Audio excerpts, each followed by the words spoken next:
ये जो बच्ची आप देख रहे हो, इस बच्ची का निसंग में पुलिस स्टेशन के सामने एक्सीडेंट होता है और कोई गाड़ी वाला ना इस बच्ची की दोनों टांगें बुरी तरह तोड़ के चला जाता है। जो आसपास के लोग थे उन्होंने कोशिश की लक्कड़ से और देसी इलाज करके इसकी टांगों को बांधने की, लेकिन जब उन्होंने मुझे वीडियो भेजी तो मैंने बोला इसे डॉक्टर के पास लेके जाओ क्योंकि इसकी टांगों में ना रॉड डलनी है।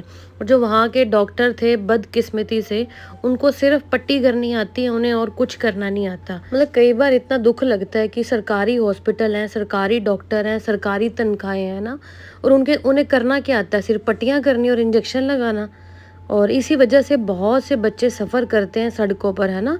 इस बच्ची की दोनों टांगें इतनी बुरी तरह टूट चुकी हैं, हड्डी अंदर से टूट के चूरा चूरा हो गई है और इस पट्टी से इस बच्ची को बिल्कुल भी राहत नहीं मिलेगी, बल्कि धीरे धीरे ना बच्ची की स्वेलिंग बढ़ती जाएगी। और जब मेरे आसपास के लोगों से बात हुई फ़ोन पर तो मैंने उनसे एक अपील की कि आप ना किसी भी तरह इस बच्ची को करनाल तक पहुँचा दो और जो भी बच्ची का ट्रीटमेंट होगा, इसको रखने का होगा ना, वो मैं सब अपने आप देख लूँगी। क्योंकि जब वीडियो मेरे को रिसीव हो जाती है ना और जब तक उस बच्चे को इलाज नहीं मिलता तो मेरे को एक अंदर से वो रहता है। और मेरे इतने फ़ोन करने के बाद भी वहाँ के लोग इस बच्ची को करनाल लाने के लिए मना कर दिया उन्होंने टैक्सी का किराया हर चीज़ के लिए बोला है ना कि मैं पे करूँगी, आप बच्ची को करनाल तक ले आओ, लेकिन वो नहीं लेके आए। तो आखिरकार मैं ही इस बच्ची को पिक करने के लिए बारिश में निसंग गई, क्योंकि मुझे था कि अगर ये इसी हालत में वहाँ बाहर पड़ी रही तो बच्ची सर्वाइव नहीं कर पाएगी।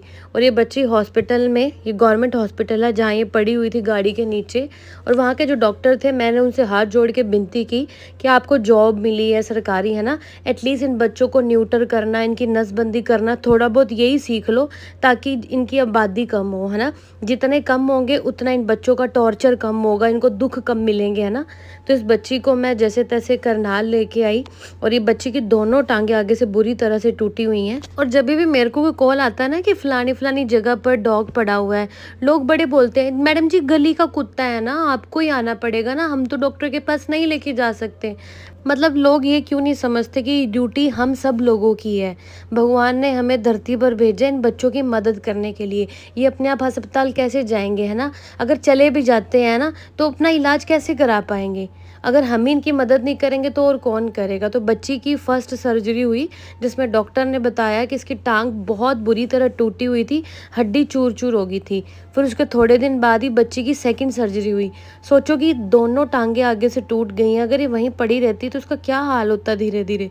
और ऑपरेशन के बाद जो इन बच्चों को दर्द होता है ना, बिल्कुल हमारी तरह होता है। जैसे हम चीखते चिल्लाते रोते हैं ना दर्द से, उससे भी बुरी कंडीशन होती है इन बच्चों की। और सबसे बड़ी बात है, बच्ची मेरे पास आ गई है, करनाल है, इसकी 2 सर्जरियां हो गई हैं, लेकिन निसंग से एक भी बंदे का फ़ोन नहीं आया कि दलजीत जी आपको कोई हेल्प चाहिए, सर्जरी में हेल्प चाहिए, खाने में हेल्प चाहिए, या बच्ची ठीक है। मतलब मुझे सिंगल पर्सन का भी कॉल नहीं आया।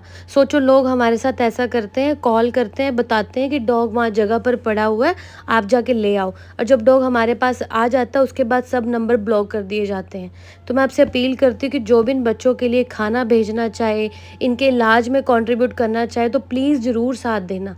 क्योंकि जब तक मैं इस दुनिया में हूँ मैं चाहती हूँ कि इन बच्चों के लिए ऐसी जगह बना के जाऊँ जहाँ लाइफ टाइम इन बच्चों को एक इलाज मिल सके, एक घर मिल सके, एक तीर्थ ऐसा तैयार हो कि ना इन बच्चों का एक घर हो। और दुख लगता है कि लोग बिल्कुल भी साथ नहीं देते हैं ना।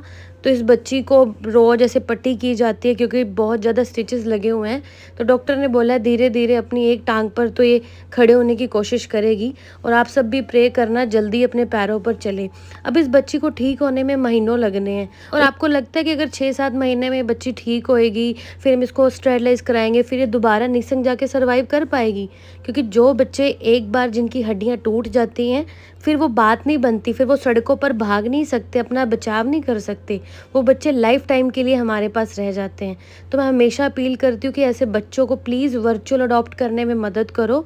ऐसे हमारे पास अभी 150 प्लस बच्चे हैं, धीरे धीरे बढ़ने हैं, और अगर हमें फ्यूचर में हेल्प मिल पाएगी तो भी हम और बच्चों को रख पाएंगे, इनके लिए और बड़ी जगह बना पाएंगे। क्योंकि लोग तो जस्ट एक कॉल करते हैं, उसके बाद वो कभी ज़िंदगी में इन बच्चों का हाल नहीं पूछने आते, और खाना तो दूर की बात है। इसलिए हम सब लोगों का फ़र्ज़ बनता है मिलके इन बच्चों की मदद करना।